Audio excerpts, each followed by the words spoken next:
Welcome to y.mgmtmbm. So in our previous class we have completed law of diminishing marginal utility. हम लोग अपने previous class में last topic जो cover किए थे वो इकोनॉमिक्स का एक टॉपिक था जिसको हम लोग लॉ ऑफ डीआरबी बोलते हैं, law of diminishing marginal utility. Economics में भी बहुत सारे टॉपिक्स हैं एज वेल एज से जो मैं management concept and organisational behaviour subject जो कवर करा रही थी उसमें भी अभी बहुत सारे कॉन्सेप्ट है, वो सारे मैं कवर करूँगी।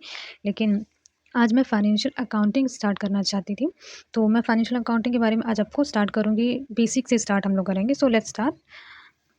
देखिए, फाइनेंशियल अकाउंटिंग की बेसिक मीनिंग होती है, अकाउंटिंग क्यों इंपॉर्टेंट होता है। अकाउंटिंग में बेसिकली हम लोग करते क्या है, तो अकाउंटिंग में एक ऐसी आर्ट है जहाँ हम लोग जितने भी फाइनेंशियल ट्रांजेक्शन साल भर में हमारे होते हैं, जितने भी हमारे एक्सपेंसेस होते हैं, रेवेन्यूज़ होते हैं, हमारी सेल्स होती हैं, हमारी परचेज होती है, उनको हम एक सिस्टमैटिक तरीके से रिकॉर्ड करके पूरा एक फाइनेंशियल डेटा हम लोग तैयार करते हैं, पूरा एक फाइनेंशियल रिपोर्ट हम लोग इसे तैयार करते हैं। जो क्या करती है, जो भी ये समरी हम लोग बनाते हैं, जो साल भर पूरे साल में हमारी जो एक्सपेंसेस होती हैं, जो रेवेन्यू होती है, परचेज होते हैं, सेल्स होते हैं, जितने भी ट्रांजेक्शन्स होते हैं, जो भी इसके रिकॉर्ड हम लोग बनाते हैं, ये रिकॉर्ड क्या होते हैं, ये रिकॉर्ड हेल्प करते हैं स्टेक होल्डर के as well as shareholder के हेल्प करते हैं ये सारे रिकॉर्ड डिसीजन लेने के लिए। कैसे डिसीजन लेने के लिए, अगर शेयर होल्डर कौन होते हैं, शेयर होल्डर वो होते हैं जो हमारे ऑर्गेनाइजेशन में अपने पैसे इन्वेस्ट करते हैं, जो एक तरीके से हम लोग ये भी कह सकते हैं शेयर होल्डर जो होते हैं बिजनेस के क्या होते हैं, डिसीजन मेकर होते हैं, ओनर होते हैं।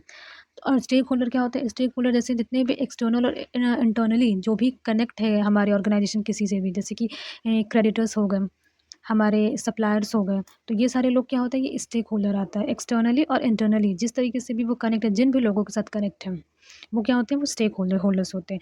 तो इनको इन्वेस्टर्स हैं, तो इन लोगों को अगर ऑर्गेनाइजेशन में इन्वेस्टमेंट अगर करना होगा तो ये जो फाइनेंशियल रिपोर्ट होती हैं ये सारे डिसीजन लेने में हेल्प करती हैं। सपोज़ जैसे सप्लायर है, सप्लायर क्या है, हमारा स्टेक होल्डर है। अब सप्लायर के लिए कैसे ये हेल्पफुल है, हमारी फाइनेंशियल रिकॉर्ड्स कैसे हेल्पफुल है। अब सप्लायर ये देखेगा कि हाँ, ये ऑर्गेनाइजेशन टाइम टू टाइम अपने पेमेंट्स कर दे रही है, यहाँ पे कोई भी इनके ऑब्लिगेशंस ऐसे नहीं है जो बचे रह रहे हैं, ये टाइम टू टाइम सारे पेमेंट कर दे रही है, बहुत ज़्यादा डेट में ये कंपनी नहीं है। तो इससे क्या होगा कि सप्लायर अपना ये डिसीजन लेगा कि हाँ, मैं इस कंपनी में डेट पे अपने जो भी रॉ मटेरियल्स है वो सप्लाई कर सकता हूँ। तो इस तरीके से ये मैनेजमेंट में भी हेल्प करती है डिसीजन लेने के लिए। मैनेजमेंट को कैसे हेल्प करती है, मैनेजमेंट ये चीज़ देखती है कि हमारी ऑर्गेनाइजेशन प्रॉफिट में जा रही है, लॉस में जा रही है, हमारी ऑर्गेनाइजेशन की लिक्विडिटी पोजीशन क्या है, सॉल्वेंसी पोजीशन क्या है, शॉर्ट टर्म डेट को अपने पे कर सकती है कि नहीं, लॉन्ग टर्म डेट को पे कर सकती है कि नहीं। तो मैनेजमेंट का ये इस तरीके से हेल्प करती है। अगर यहाँ पे कोई भी चीज़ ऐसी होती है जो नेगेटिव होती है, जो नहीं है, जैसे सपोज़ प्रॉफिट में नहीं है, लॉस में है, शॉर्ट टर्म डेट को पे करने की कैपेसिटी नहीं है, तो उसके लिए नए-नए अलग-अलग रूल्स बनाए जाते हैं, नए-नए डिसीजंस लिए जाते हैं। तो बेसिकली अकाउंटिंग करने का जो पर्पस है वो यही है। अब हम लोग इसमें पढ़ते हैं कि जो मैंने यहाँ पे आपको कंटेंट दिया, अब हम लोग इससे पढ़ते हैं। अकाउंटिंग में भी defined as the process of collecting, recording, summarising and communicating financial information. Accounting क्या चीज़ है, अकाउंटिंग एक ऐसा प्रोसेस है, हम इसको कह सकते हैं एक ये आर्ट है जिसमें हम लोग क्या करते हैं, इन्फॉर्मेशन को कलेक्ट करते हैं, इसको रिकॉर्ड करते हैं, इसको समराइज करते हैं एंड कम्युनिकेट करते हैं, फाइनेंशियल इन्फॉर्मेशन को कम्युनिकेट करते हैं। बेसिकली अगर आप देखिए तो अकाउंटिंग जब करते हैं तो हम लोग क्या करते हैं, जो भी हमारे पास ट्रांजेक्शन रहते हैं उसको हम लोग जर्नल एंट्री के फॉर्म में पहले रिकॉर्ड करते हैं, उसके बाद हम लोग उसके लेजर बनाते हैं, देन उसके बाद हम लोग उसकी ट्रायल बैलेंस बनाते हैं, देन P&L अकाउंट हमारा बनता है एंड देन फाइनल अकाउंट बनता है, देन आफ्टर बैलेंस शीट हमारी बनती है। किसी भी ऑर्गेनाइजेशन में आप काम करोगे और आपको बोला जाएगा कि आपको पूरी फाइनेंशियल रिकॉर्ड इसकी तैयार करनी है, तो आपको ये 5-6 ऐसे स्टेप है जो आपको फॉलो करने पड़ेंगे। पहले जर्नल, फिर लेजर, फिर ट्रायल बैलेंस, फिर P&L, फिर फाइनेंशियल अकाउंट, फिर बैलेंस शीट। ठीक, तो यहाँ पे यही चीज़ होता है। It involve detail tracking of income, expense, asset, liability and equity over a specific period of time.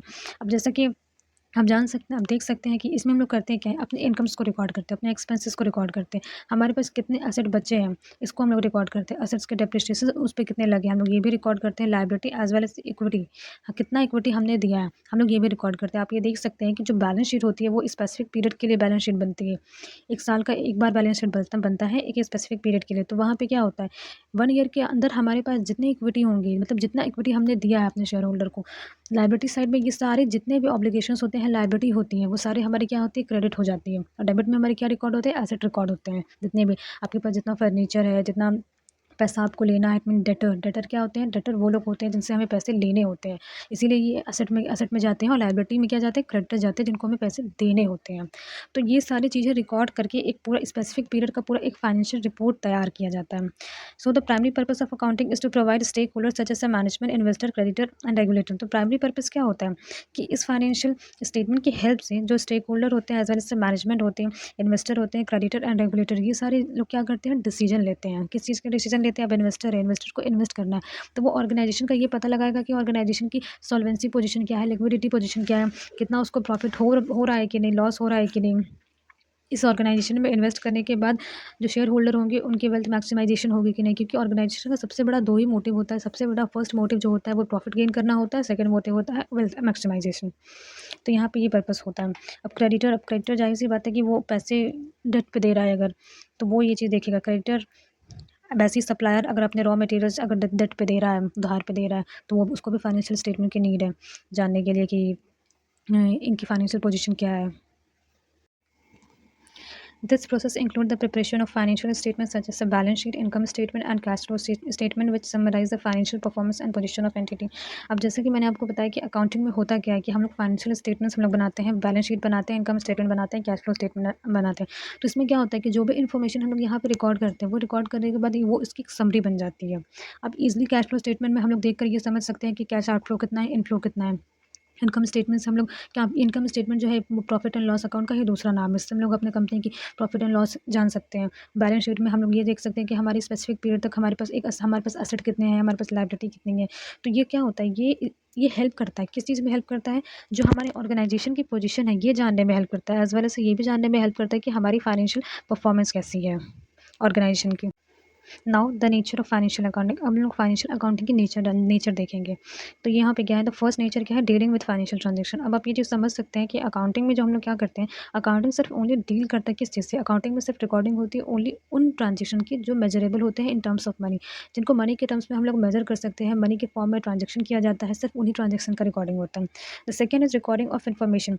यहाँ पे क्या होता है, इन्फॉर्मेशन की पूरी रिकॉर्डिंग की जाती है, क्योंकि ह्यूमन की जो मेमोरी होती है इसकी एक लिमिटेशन है। हम लोग अबंडेंट मात्रा में, बहुत ज़्यादा अबंडेंट हम लोग ट्रांजेक्शन को याद नहीं रख सकते, स्पेसिफिकली हम लोग न्यूमेरिकल ट्रांजेक्शन को और ज़्यादा याद नहीं रख सकते। इसी वजह से क्या होता है, यहाँ पे अकाउंटिंग करके ट्रांजेक्शन को रिकॉर्ड करने की नीड पड़ी। अकाउंटिंग से पहले बुक कीपिंग होता था। Now the third is classification of data. यहाँ पे डेटा क्या किया जाता है, क्लासीफाई किया जाता है कैसे।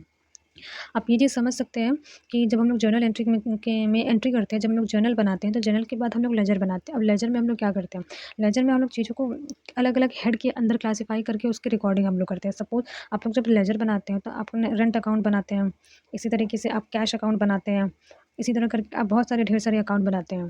ठीक, तो इसमें होता है क्या, सपोज फॉर एन एग्जाम्पल अगर कोई रेंट पे कर रहा है तो उसकी ट्रांजेक्शन क्या होगी, rent account debited to cash.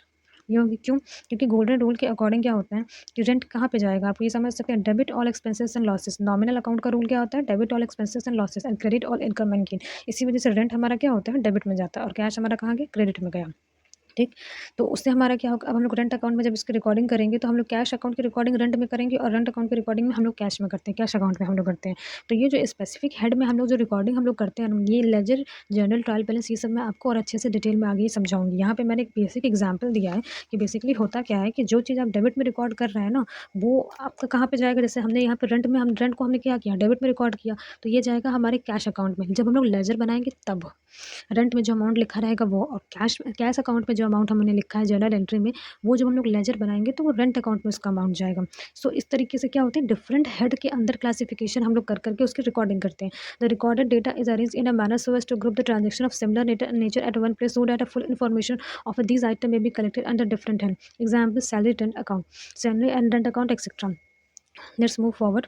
तो यहाँ पे फोर्थ क्या है, मेकिंग समरीज। यहाँ पे समराइज किया जाता है, समराइज बनता है। जैसे trial balance is use to prepare profit and loss account and balance sheet in a manner useful to the user of accounting information. Summary कैसे बनाई जाती है, अब आप ये जानते हैं कि जर्नल के बाद लेजर और लेजर के बाद ट्रायल बैलेंस बनता है। तो ट्रायल बैलेंस में क्या होता है, हमारे स्पेसिफिक हेड के जो भी हमारे बैलेंसेस आते हैं उसको हम लोग रिकॉर्ड करते हैं।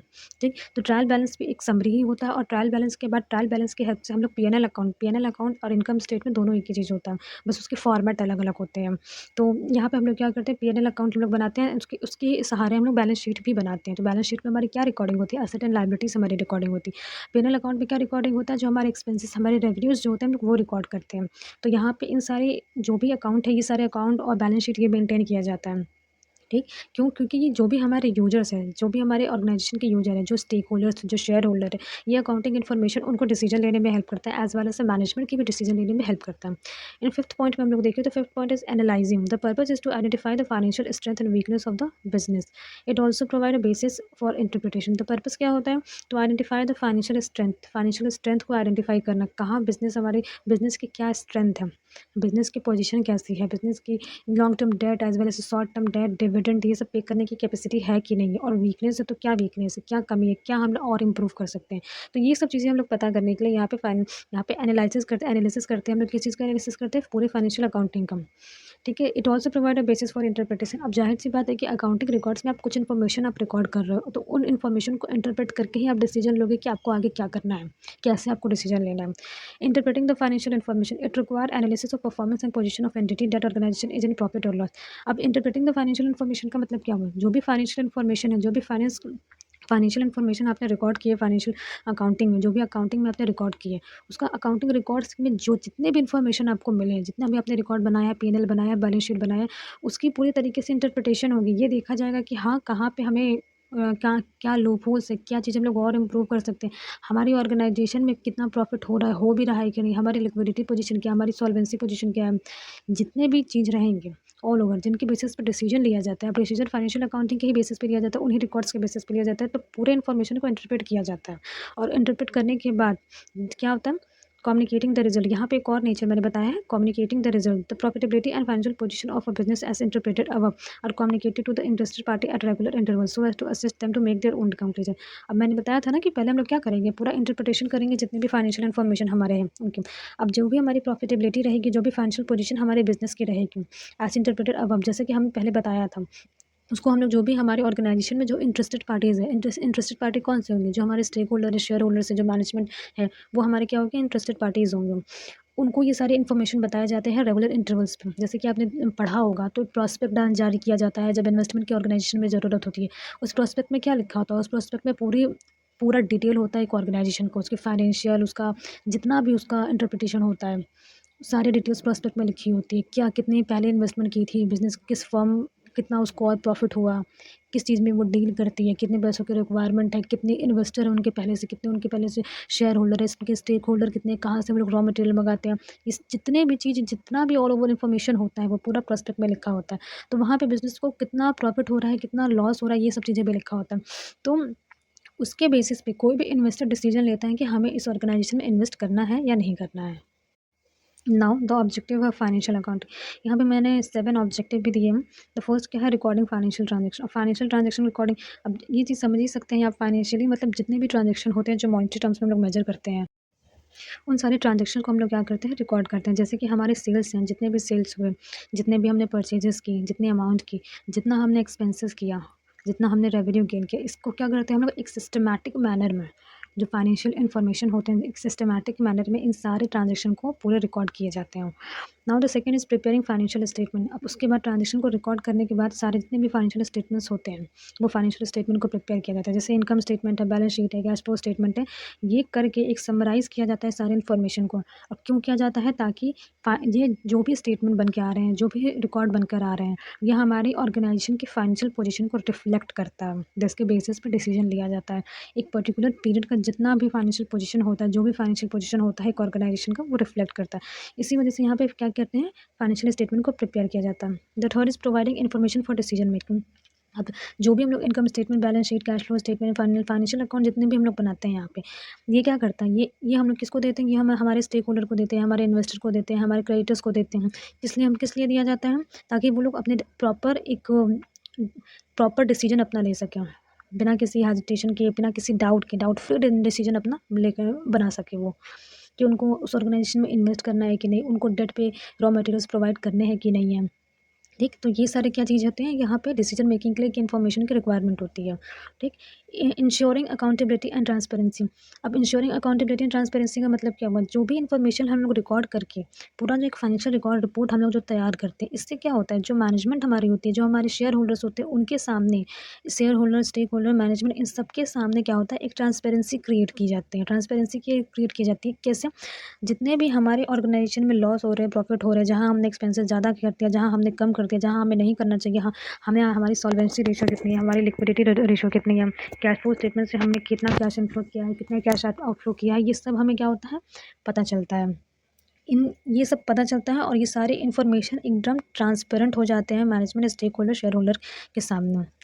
ठीक है, उसके बाद ये अकाउंटेबिलिटी कैसे इंश्योर करता है। अब जाहिर सी बात है कि कोई ना कोई इस इन्फॉर्मेशन को रिकॉर्ड कर रहा है। जब ये सारे इन्फॉर्मेशन का पूरा एक डिटेल एनालिसिस करके जब पता लगा लेते हैं कि प्रॉफिट हो रहा है कि लॉस हो रहा है, कि हमारा सॉल्वेंसी रेशियो क्या है, हम लोग डेट पे कर सकते हैं कि नहीं, हम लोग और इक्विटी अपने दे सकते हैं कि नहीं दे सकते हैं, कि हमें इक्विटी हमें ज़्यादा बेटर है कि हमारे लिए डेट ज़्यादा बेटर है। ये सारे जब क्वेश्चन के जब आंसर निकल जाता है, तो जाहिर सी बात है कि इसके लिए कुछ ना कुछ एक सॉल्यूशन लिया जाता है। जो भी अगर नेगेटिव चीज़ है, अगर कुछ भी हो रही है, तो उसके लिए क्या करते हैं, सॉल्यूशन लिया जाता है। क्योंकि जाहिर सी बात है कि जो भी ऑर्गेनाइजेशन में काम होता है, वो किसी एक पर्टिकुलर बंदे के हिसाब से नहीं होता है। जब तक वो पर्टिकुलर बंदा कोई मिसलीड करने वाला काम ना करे, उसमें सबकी कहीं ना कहीं सबका कंट्रीब्यूशन रहता है। तो सब मिलकर क्या करते हैं, उस प्रॉब्लम से निकलने का सॉल्यूशन ढूंढते हैं। और जितनी भी नेगेटिव चीज़ें होती हैं, सपोज जैसे कि डेट पे नहीं कर सकते, अब उतना फाइनेंशियल है नहीं, फाइनेंस उनके पास है नहीं ऑर्गेनाइजेशन में, तो उसके लिए क्या किया जाता है, उसके लिए डिसीजन लिया जाता है कि हाँ, अब हम आगे क्या कर सकते हैं। Accessing financial health.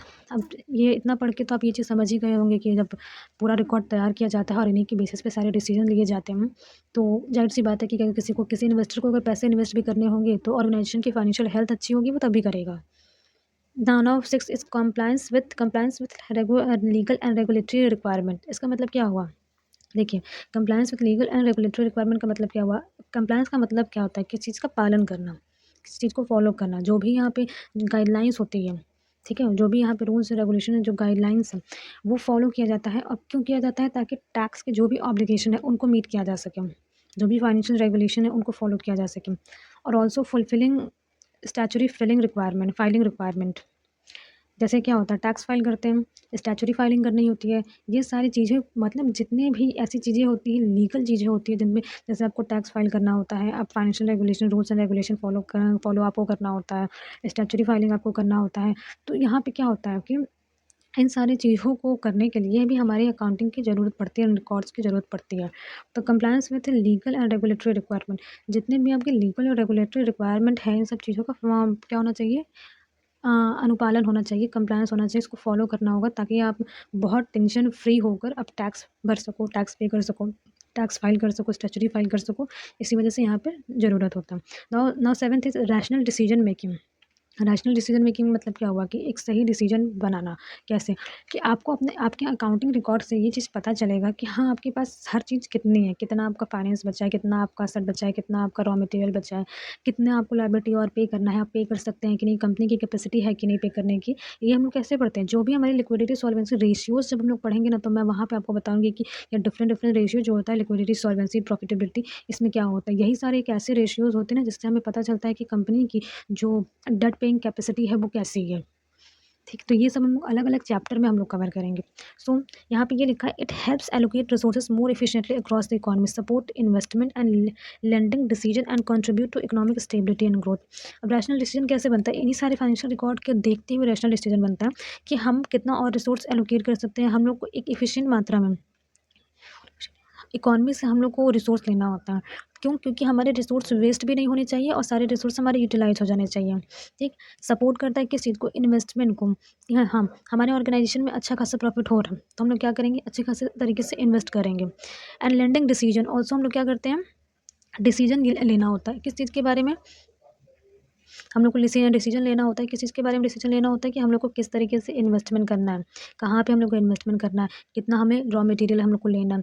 ऑल्सो हम लोग ये भी देखते हैं कि अब जानते हैं आपकी हर ऑर्गेनाइजेशन की रिस्पॉन्सिबिलिटी कुछ इकोनॉमी के टुवर्ड्स होती है, उनको कुछ ना कुछ अच्छा काम करना होता है। तो वो इकोनॉमी के में स्टेबिलिटी और ग्रोथ दोनों लाने के लिए रिस्पॉन्सिबल होते हैं, क्योंकि कोई भी ऑर्गेनाइजेशन सेटअप हो तो वहाँ पर ढेर सारे लोगों को काम मिलता है, तो वहाँ पर एम्प्लॉयमेंट जनरेट होती है। ऑर्गेनाइजेशन को जब प्रॉफिट होता है, तो उनकी रिस्पॉन्सिबिलिटी होती है कि वो अपने इकोनॉमी के लिए भी कुछ अच्छा करें।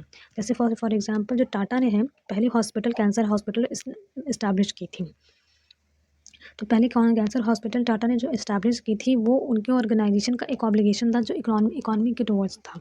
तो ये चीज़ उन्होंने किया था। तो ये सारी जो डिसीजंस लेने होते हैं कि आप रॉ मटेरियल आपको कितना चाहिए, आप इन्वेस्ट कर सकते हैं कि नहीं कर सकते हैं। तो ये सारे डिसीजन लेने के लिए हमें अकाउंटिंग इन्फॉर्मेशन की ज़रूरत होती है। सो यहाँ पे जो फाइनेंशियल अकाउंटिंग की जितनी बेसिक जो चीज़ें होती हैं, बेसिक चीज़ें अभी मैं फंक्शंस भी आपको कवर कराऊँगी दूसरे वीडियो में। तो यहाँ पे मैंने नेचर और ऑब्जेक्टिव ऑफ फाइनेंशियल अकाउंटिंग ये कवर करा दिया है एंड आई होप कि मैंने बहुत सिंपल लैंग्वेज में इसको कवर किया। So thank you and please like share and subscribe.